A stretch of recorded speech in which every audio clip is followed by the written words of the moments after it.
Peace be with you, and a very happy, very blessed Easter to everybody. So we come to the climax of the church's year. We come to the Feast of Feasts. We come to the very reason for being of Christianity. St. Paul said, if the Lord has not been raised, our faith is in vain. And so everything in Christian life centers around the resurrection. And the church gives us every year marvelously the passage from the Gospel of John, the account of Easter morning. And there's so much here, everybody. I want to bring out just one feature that John especially draws attention to. So we hear about Mary Magdalene, right, who had this great friendship with the Lord Jesus. She comes early in the morning. It's still dark. That's Johannine symbolism for sin and for death and, for not understanding, all of that. She notices the great stone has been rolled back. And so right away, she suspects that there's been a grave robbery. I mean, who would go to the effort of rolling the stone back? Why else would you do it? So right away, she runs to Simon Peter and the other disciples and says, they've taken the Lord from the tomb. We don't know where they put him. So it's the dark. She's still operating within a conventional framework, if you want, trying to understand what she's seen in light of what she's already known. Then this scene, the two disciples, having heard this, they're alarmed, I'm sure. They're also intrigued. They're full of wonder. So Peter and John make a kind of mad dash toward the tomb. And we're told the younger John outpaces the older Peter and arrives at the tomb first and looks in. I just came across this recently, Graham Greene, the great 20th century Catholic novelist who was a convert to the faith. He said one reason he converted was this scene. And he read it with a novelist's eye. Why would they have included that little odd detail of John getting to the tomb first? Unless it really happened, unless this was something vividly remembered. You know how when you're recounting the story of something that really meant a lot to you, and you remember every little quirky detail of it. So that struck Graham Greene as a sign that we're dealing not with mythology and legend, but something that was vividly remembered. Well, John looks into the tomb. Eventually, Peter gets there, goes into the tomb. What do they notice? And this is something that St. John puts a great stress on. They notice the burial cloths. It's mentioned a couple times. And then they even mention the cloth that was around his head was rolled up neatly and placed in a different spot. And you say, yeah, okay, they're remembering this event. The body of Jesus is gone. Why would they be so focused on the burial cloths? Well, here's an immediate response. How weird that would have seemed. If the body of Jesus had been stolen, thieves, you imagine, would want to get kind of in and out pretty quickly.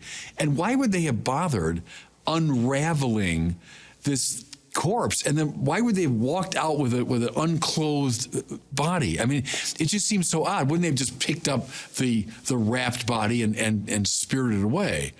And then press it further. Why in the world would thieves have bothered rolling up neatly the headband and putting it in a separate spot? There was something obviously very peculiar about these cloths that got their attention. Here's something else. I wonder whether they saw something on those cloths. I wonder whether there were markings on those cloths. And I wonder furthermore whether we can see them to the present day. So that the very burial cloths that signal to these first disciples the fact of the resurrection might play the same role for us today.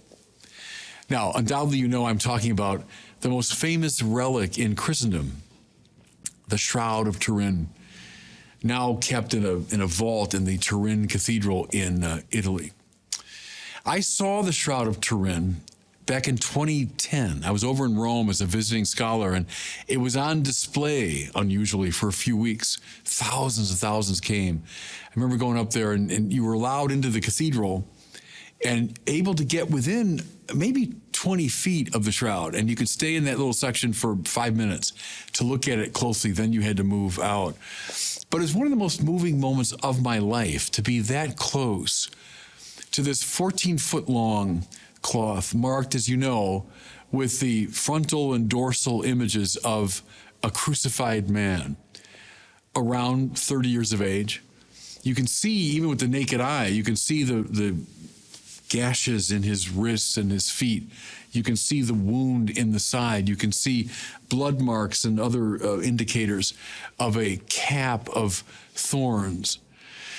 This is the relic that is venerated as the cloth that these disciples saw, the cloth that covered the body of Christ in the tomb. Now, if you've done any research into the shroud, you know the most extraordinary moment happened about 1898 when it was photographed for the first time. So it had been around for centuries and people had seen it, seen these kind of vague rust-colored markings.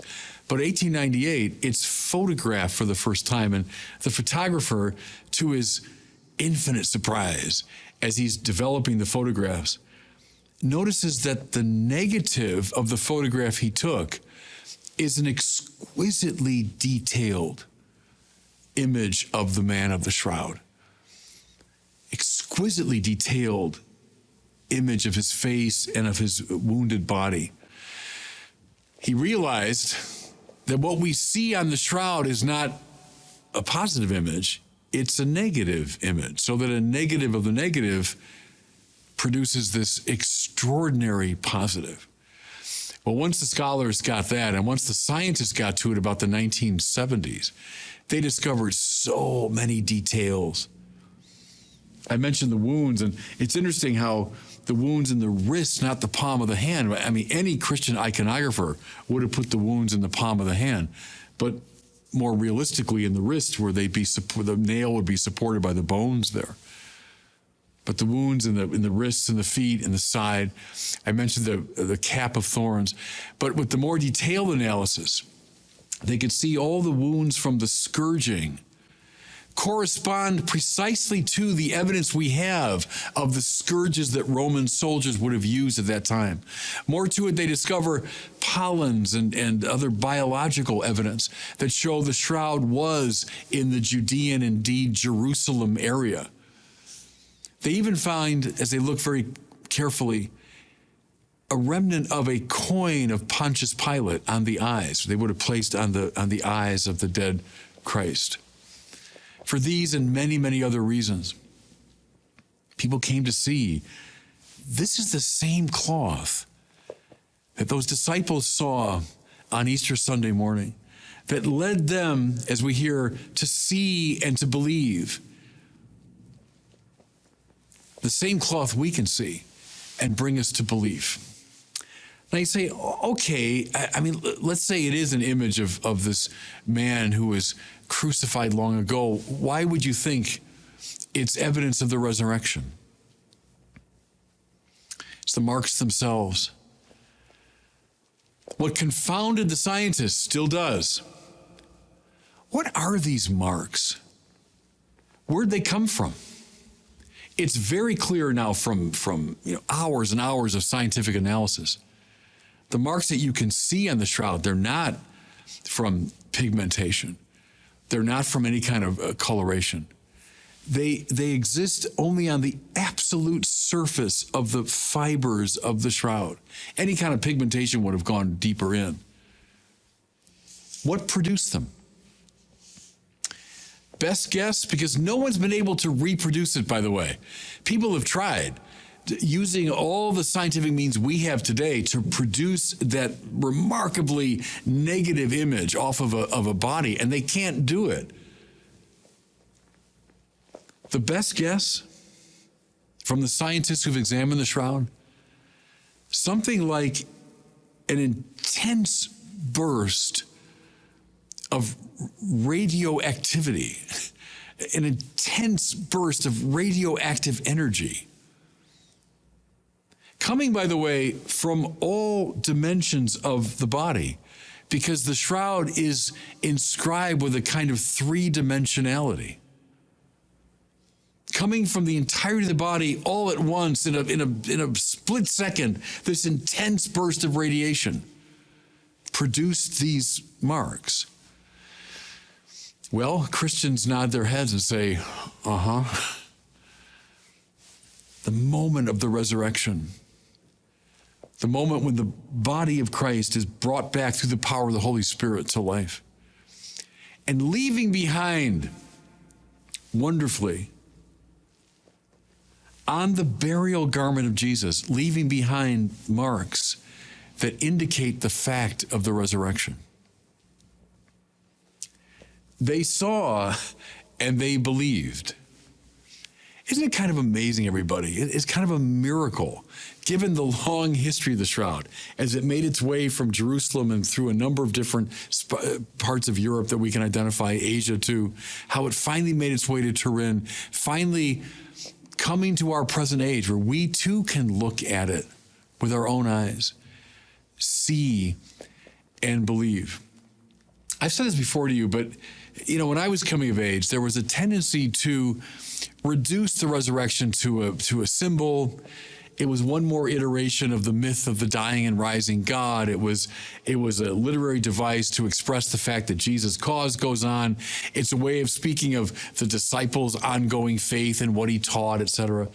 Well, even when I was taking all that in as a young guy, I thought, if that's all it is, who cares? If that's all it is, well, then I can point to any inspiring figure from the ancient world and say, well, his thought goes on and his inspiration continues. So boy, oh boy, he's raised from the dead too. But see, that's not what they're claiming. That is not what they're claiming. Think again of Graham Greene. They're remembering vividly that morning when Peter and John raced to the tomb. That's not a vague myth we're talking about. That's not legend and symbol and all that. That's a vividly remembered moment. And they look into that tomb and they're expecting to see the body of Jesus, but the body is not there. But there are these peculiar, and then you wonder as they looked more carefully at them, these strange and wonderful burial cloths that opened the door, anyway, to their belief in the resurrection. I wonder today, we live in a skeptical time. I get it, especially in regard to the claims of Christianity, which are historical claims. So they're hard to verify independently. You have to go back to these texts. I understand people are skeptical. Maybe look up the Shroud of Turin. Go on the web or find some images of it and read a bit about it. Because I think the same burial cloths that opened the door to faith long ago could perhaps do the same thing today. And lead us then into the truth of the risen Christ. We heard last week, the centurion, truly this man is the Son of God. What ratified Jesus' claims about himself? His resurrection, his bodily resurrection from the dead. When they saw that, they knew he was who he said he was. May those same burial cloths lead us today to that same faith. God bless you all, and happy Easter.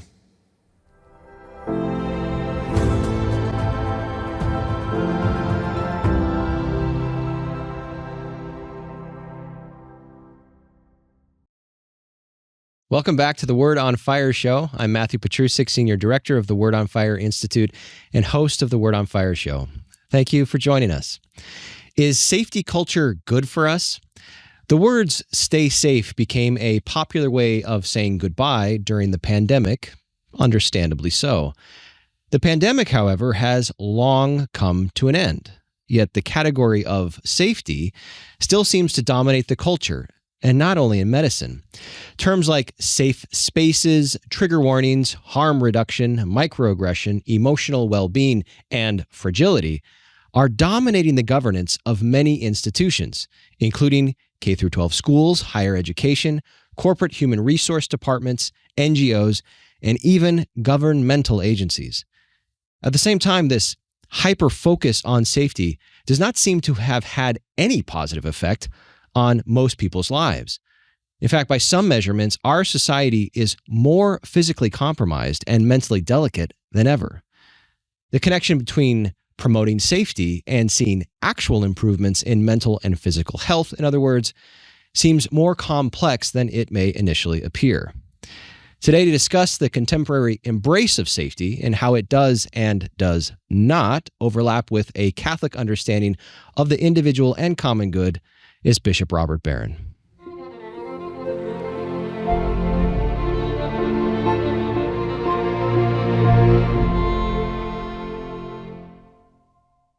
Well, welcome back to the studio, Bishop. Today, we're going to be talking about the contemporary embrace of safety culture. And I want you to let you know this is a safe space. I'm glad to hear that. Hope you feel affirmed. I'm relieved to hear that. But before we jump into the topic, what have you been up to lately? Oh, a lot of things. It's confirmation season. So for most bishops around the country, I'm running around my diocese confirming kids, which I enjoy very much. In California, we did just for intensely in 2 months, all the confirmations in my region. So I would confirm thousands of kids, probably fewer kids here, but maybe as many trips around. What I like a lot of things about it. One is getting around my diocese, so I see all kinds of places. And I just find confirmations, uplifting and to try to inspire these kids. So that's been my main preoccupation the last couple of weeks. Well, that's beautiful. All right, so let's then move into, is safety culture good for us? Now, some may hear the title of the show and think, well, obviously, yeah, who in their right mind would critique safety? But as our viewers know, so much depends upon the specific definition we're using. Yeah. So to start off, let's get into that definitional level. If you could inhabit the secular mind, what do you think the secular mind conceives of when it thinks of safety? Well, I think maybe the dictionary definition, something like the state of being protected from suffering and from danger and from risk. That's safety. And as you say, obviously that's a good thing. Who's against safety? If you got a choice, sure, I'm going to opt for for safety over danger, in a purely abstract sense. The question, I think, Matt, is how we prioritize things. So is it of value? Sure, it's of value, but values are always arranged hierarchically. Now, maybe we'll get into that later, but I think that's something missing very much in our society is a sense of a hierarchy of value. Is safety the highest value? Absolutely not, it seems to me. It's of value, but not like the supreme value. And upon that distinction, a lot depends. We'll move later in the show to looking at it, how Catholicism in particular might conceive of safety and put it within that hierarchy of values. But it seems even at the outset that in order to get a good definition of safety, we're going to have to sort of move into the anthropological level and ask, what is a human person? What's the nature of the human good? Yeah. And, some may hear that kind of language and roll their eyes thinking, it's so obvious what safety is. Why do we have to go to that abstract level? But can we really avoid it? No, and you're right in suggesting the good. So I use the language of value, but good is the same thing really. What is the good for us? And there's a range of goods arranged hierarchically under the aegis finally of the summum bonum, the highest good, which is God.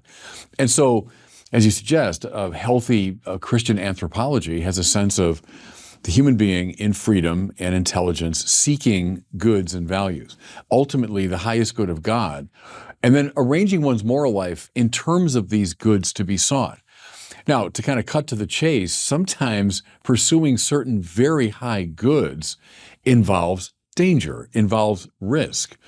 If I say, safety, that's my summum bonum, that's the highest good, well, come on, then I'm going to live a very dull life, actually, and a life that's not morally compelling.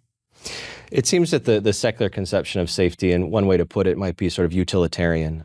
Sort of the highest good is to avoid suffering at all costs, both mental suffering and physical suffering. And so whatever helps us to avoid that suffering is good, and whatever doesn't help us is bad. What do you think about that sort of utilitarian assessment? Yeah, well, it again gets the goods wrong. It gets the goods in the wrong order. The highest goods recognized by even the classical philosophers, the virtues, these things that habituate us toward the accomplishment of certain moral excellences. That's the Those are the high goods. But then I push it even further. When you bring God into the picture, there's a summum bonum beyond even those, and the virtues are meant to order us to those. We would speak of the theological virtues. So you get the faith, hope, and love, which order you to God very directly. So all of that takes precedence over mere, let's say, physical, or even psychological safety. In the service of those goods, some of our greatest people have accepted very dangerous conditions, right? Look at the martyrs as the limit case, I suppose. But when you put safety at that top, everything will get skewed. The whole system will begin to collapse. Another way of getting at the distinction here is to ask, is the difference that we're going to be looking at with the Catholic conception one of degree or kind? So is the critique of the secular conception of safety that it's got the right idea, it just takes it too far? Or does it actually have some wrong-headed ideas about what safety is? Yeah, no, I think you're quite right in suggesting it's grounded in a faulty anthropology. It's very reductive anthropology. Once you accept the reality of the soul, you accept the reality of an aspiration toward goods that transcend even this world. I mean, pure moral goods, pure moral achievement. You're beyond, I just want to keep myself safe, either physically or psychologically. You've moved into a different space. Indeed, you're right, qualitatively different moral space. And it's the collapse of that sense of the objectivity of the moral in a way that's led to all this. Because, look, we can all agree, I suppose, anyone, from believer to atheist, everyone in between, that, well, yeah, doing harm to your body, that's a bad thing. But if that's all we can agree on, then what we're left with is this regimen of safety as a supreme value. But if this higher moral world opens up, well, then it relativizes those concerns. So you're right, that's the issue. It's an anthropological issue. So there's a well-known social critic and journalist. Her name is Abigail Shrier, and she recently published a book called Bad Therapy: Why Kids Aren't Growing Up. And the basic argument of the book is that we're actually doing more harm than good to children by shielding them from sort of the normal pains of mental and physical pains of life. So let me read a sort of representative quote and then get your take on it. She's particularly critical of what she calls the mental health industry. She uses the word industry. And she writes, this is the quote, "By feeding normal kids with normal problems into an unending pipeline, the mental health industry is minting patients faster than it can cure them. The mental health experts have trained kids to regard themselves as disordered. They talk of wellness while presiding over the downward spiral of the most unwell generation in history." So, Bishop, do you think there's any merit to her critique of the industry, the mental health care industry, she calls it? Yeah, I do think there's merit to it. It's a strong critique, and I don't know her thought well enough to say I utterly subscribe to it, but the instincts there, I think, are really right. The danger is if we are trying to protect our kids at all costs from suffering and from risk and from trial, they will not grow up. That's true. In a way, education in all of its dimensions is a kind of steady exposure to risk, right? Not crazy, but a steady exposure to risk so that you can take the next step. Think of that stuff from the ancient myths about leaving the familiar and moving into the unfamiliar. That's always risky. And that's true intellectually, psychologically, and physically. If I'm going to grow up, I got to move out of the safety of the space I'm in psychologically and risk new ideas, new experiences. I think in the course of my lifetime, the riskiest moments have been the most kind of interesting and intriguing, whether as a little kid going to my first baseball practice or my first day of school, you're leaving something you're familiar with. It's very anxiety producing, but because of that, a whole world opened up, and my parents knew enough to say, well, yeah, you got to go through that door and it's going to be a little painful. Well, now extrapolate from that to wider and deeper issues that we're facing that all the time. I would say, too, as a Christian, what's the ultimate risk is death itself. There's a door we all have to go through. That's not to be avoided at all costs, but rather seen as an invitation to a higher and deeper life. So I do agree with the instinct that says, preventing kids from experiencing risk and pain and suffering, that's a really dangerous perspective. It's that corny. I remember as a young guy seeing this poster, but it's the instinct is right. That a ship is safe in a harbor, but it's not meant for a harbor. Right. The ship is meant to sail out onto the dangerous seas. So yeah, that ship will never be damaged as I keep it in the harbor. Actually, it will. I mean, that's the thing. Actually, it will be. It's true of automobiles, isn't it? As little as I know about automobiles, but a car that's not driven is a car that will go bad very quickly. And actually, it's the driving of the car. The same with our bodies. The same with our psyches. Psyches and bodies that are kept safe actually will deteriorate. And it's the constant risk of something new and fresh and a little bit dangerous that will call us into deeper life. So a risky approach to life, not crazy risky, but a willingness to embrace the new, the different, the dangerous, the fresh, the unusual.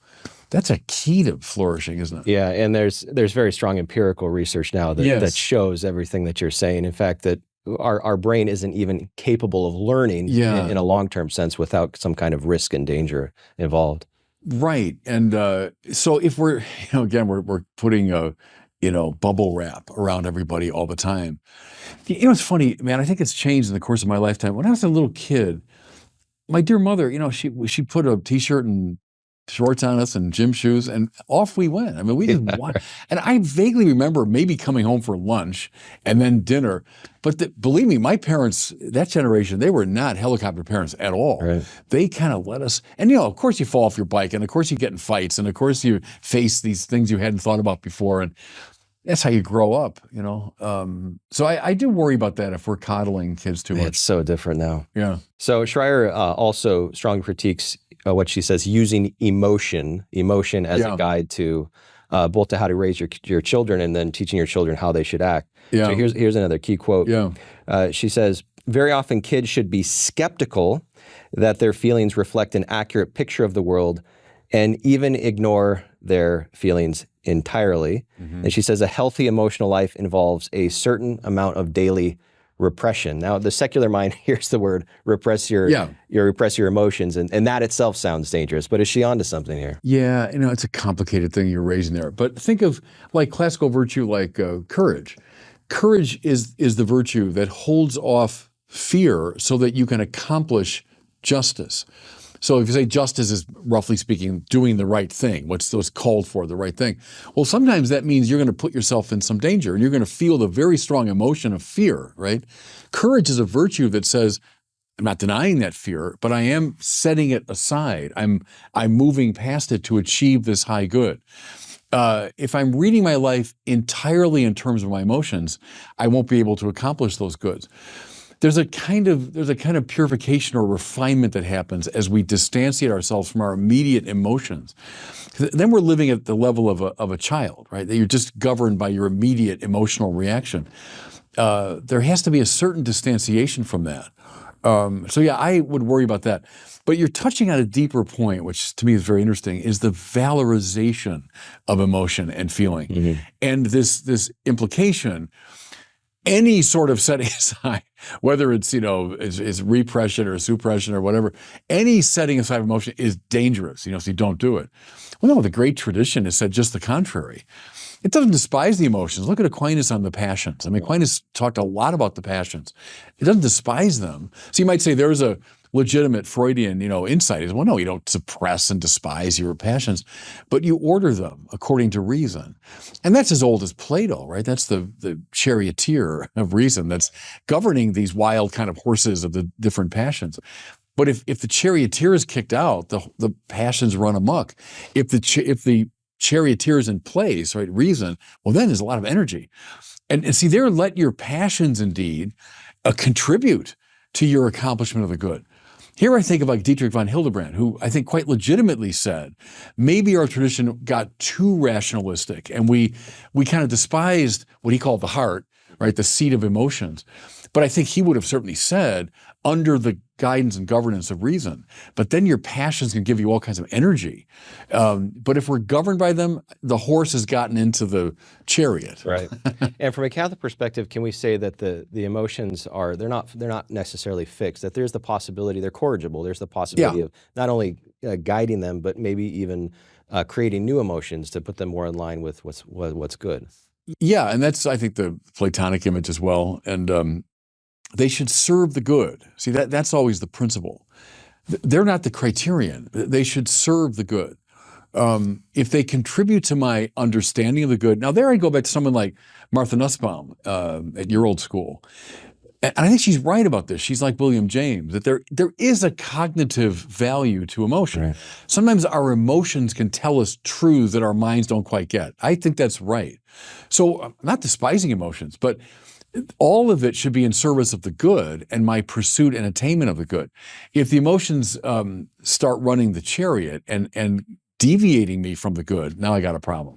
So people who are skeptical of the Catholic view of reality may be listening to the conversation up to this point and say, okay, I can see that maybe we've taken it too far, safety with regards to psychological and emotional well-being, but physical safety, that's categorically different, and it still makes sense to pedestal physical safety as our higher good. What's the response to that? Again, it's a good, but it can't be the highest good. So, Aquinas and the great natural law tradition would talk about, self-preservation. Life is a good. Physical life is a good.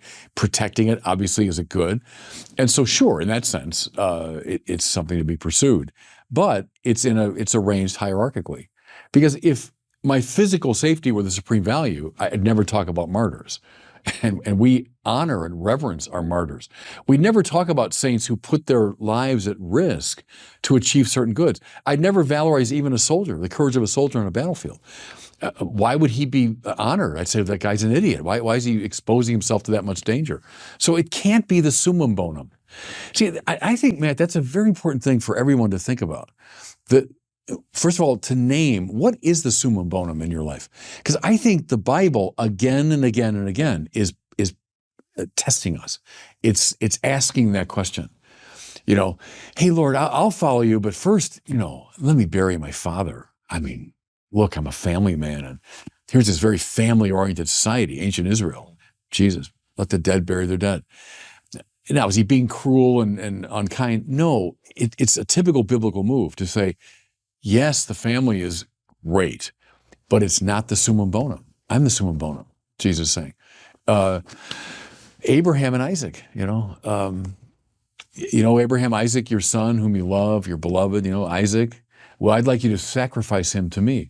Well, he's always being emotionally manipulative. No, it's a typical biblical, it's a test.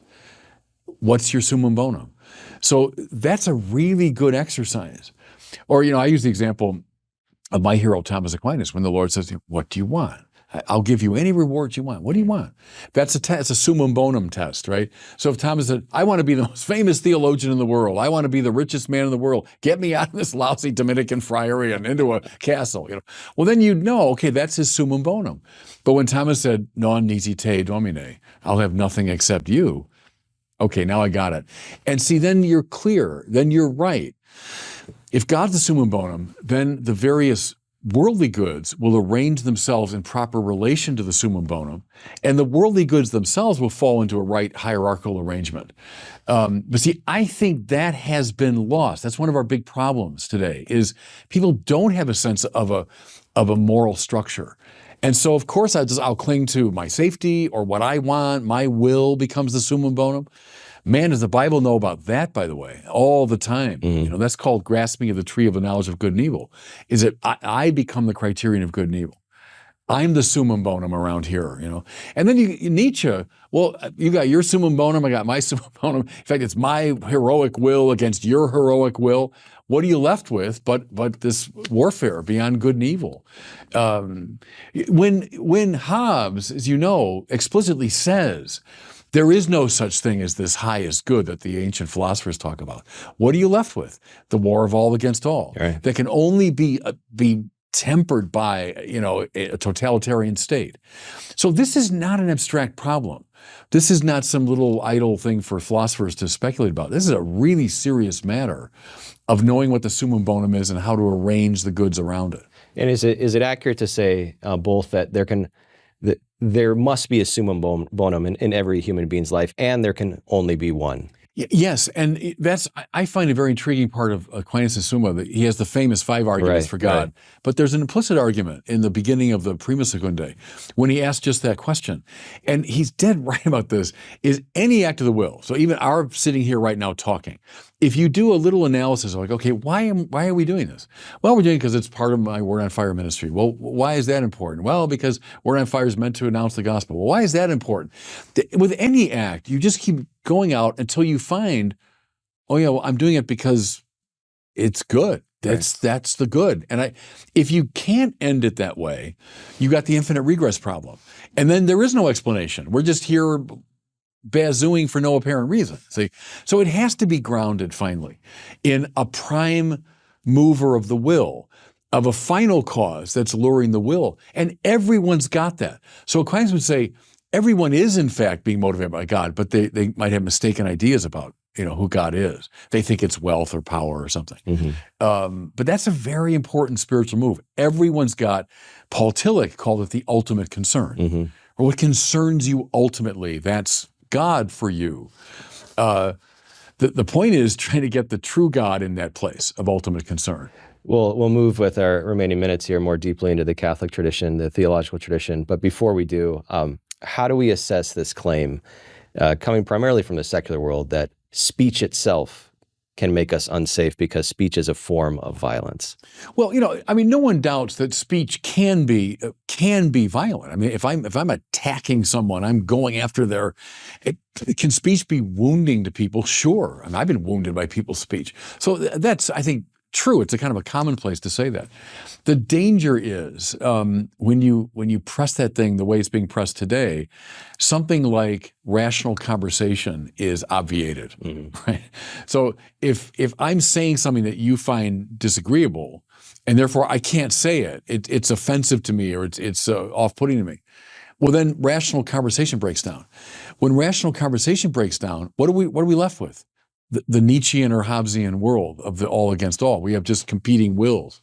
And so it's very dangerous. If you're concerned about violence, you should be very concerned about the integrity of speech. When you start saying, oh, speech itself is violent, that's the invitation to real violence, it seems to me. So the breakdown of conversation, and again, I've used Aquinas. Thomas, who in the literary text that we have, dialogues with a whole range of people, right? Ancient philosophers and scientists, his medieval contemporaries, Islamic scholars, Jewish scholars. Great. He's having a conversation with them, disciplined, not like, hey, don't we all agree deep down? No, he's sharp disagreement, but he's willing to talk. And that's very important for our civilization. Is it justified to make a distinction, recognizing that speech certainly can be violent and its intention can be violent? Is it still justified to make a distinction between speech and physical violence in this sense, that when we hear speech, it's always going to go through some psychological filter, and that filter may determine how we perceive the violence of the speech, whereas with bodily violence, there's no psychological filter, and sort of it's clear whether it's violent or not, objectively so. Right, and I do think it is dangerous to go down this path that many are going down today, to see speech as because it just precludes what we need to have a real civilized society. So that concerns me a lot. Let's turn directly to some very biblical themes here. Yeah. So two of the spiritual works of mercy, which all Catholics are called to practice, maybe could potentially be interpreted as trying to care for the psychological or emotional well-being of ourselves and our neighbors, and that's counseling the doubtful and comforting the afflicted. Yeah, sure. How do we shield that from a kind of Schreier critique that says, no, that's coddling, that's bad, we don't want to do that? Well, yeah, I suppose at the extreme it becomes that, but no, in itself, look, we're on to care for each other, and that's what those works of mercy are about. And if you can relieve someone's suffering, yeah, do it by all means. But when we press these things the way they're being pressed, they become irrational and counterproductive, morally speaking. But no, I have no quarrel with that. Of course, if someone's suffering, they're in pain, do what you can to alleviate it. But don't eliminate the pain that will allow them actually to grow. That's not what's being addressed by those works of mercy. It's like when you talk to someone who's going through a real doubt psychologically or theologically, great. That's a kind of pain that might lead them, and counseling the doubtful might be using that as an opportunity to help them grow. So I just make that distinction, I suppose. And as you also know, the cardinal virtues are justice, prudence, temperance, and fortitude. And for this context, we might also add the theological virtue of love. Where would you locate safety within those frameworks, if at all? Yeah, see, I would put it further down, and I prefer to start there. The way I look at those is justice, you might say, is the central one, because justice is doing the right thing, right? Rendering to each his due. So what's called for morally in the moment. Now, to hold off external threats to that, I need courage, because there might be external threats to say, no, don't do the just thing. To hold off internal threats to it, I need temperance. So I might have something in my interior life that's keeping me from doing the right thing, my own lusts or my own disordered passions. So I need temperance to hold those off. Then I finally need prudence to tell me, okay, concretely, how do I do the right thing in this situation? Well, now, where does safety fit in there? I don't know if it's in that mix that much, because if I'm prioritizing safety, I think that whole process gets interrupted. Right? I won't do the right thing because it's too threatening to me. Courage, well, heck, I protect me, right away. I'm not going to call forth courage. So put it in the hierarchy of values, but much lower than those, for example. And finally, Bishop, what does Christ crucified, Christ on the cross, teach us about safety? I used that line. I was in Lisbon last summer for World Youth Day, and I gave a talk to the kids. There were like 15,000 kids in this big field. And it kind of came to me as inspiration at the end of the talk, where I just said, I know you guys hear a lot about safety, to safe space and be safe. And there was a crucifix up there in the sanctuary, and I said, take a look at this. This religion is not one that's putting a huge premium on safety. Right. When we're putting before your eyes a man nailed to a cross dying to do the right thing, if I can put it in that kind of simple virtue language, that's not a religion that's saying the summum bonum is safety. What it's saying is the summum bonum is a love that risks itself even to the point of death. Okay, that's the summum bonum. Now, does that mean every single moment of your life you must be doing that? No, that's the summum bonum. That's who God is. And if I want to live my life according to the highest good, I got to be ordered to that. So safety, okay, but it's not the highest good that runs the whole operation. Well, Bishop, it's now time for our listener question. Today we have Daniel from Florida asking about the conditions for absolution in the sacrament of confession. Okay. Hi, Bishop. My name is Daniel from Florida. And my question is, can a priest ever deny someone absolution during confession? Thank you so much for your time. Yeah, okay. The short answer is yes. The priest is in the confessional, as a bearer of Christ's mercy and all that. He's also there as judge. So you're judging a couple of things. What are the sins being confessed here? Are they mortal sins or are they venial sins?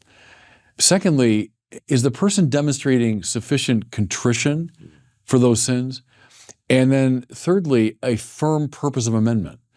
So, when you pray the act of contrition, that's not just decorative. That's essential to the sacramental moment, because the priest has to determine, okay, this person really knows, it has been crushed by this. That's what contritio means in Latin. You've been crushed by the weight of this sin. It's serious. And then you're saying, I resolve to avoid this sin in the future. If those two things aren't there, the priest can judge, well, you're not ready to receive absolution. So it can happen. I would suggest it's very rare, and that the assumption is always in favor of expressing Christ's mercy. But yeah, you can, in certain circumstances, refuse absolution. Well, thanks so much, Daniel, for reaching out to us. If you'd like to ask Bishop Barron a question for a future Word on Fire show, please visit askbishopbarron.com. That's askbishopbarron.com and submit your question there. Bishop, that's all the time we have for today. Thanks for joining us again in studio, and I look forward to next time. Always a joy to be with you. Thanks, man. That does it for us today. Thanks for joining us on the Word on Fire show. If you're interested in learning more about how Word on Fire can help you grow closer to Christ, become a better evangelist with and for others, and work for the common good, consider joining the Word on Fire Institute. Check us out at institute.wordonfire.org. That's institute.wordonfire.org. We'll see you next time.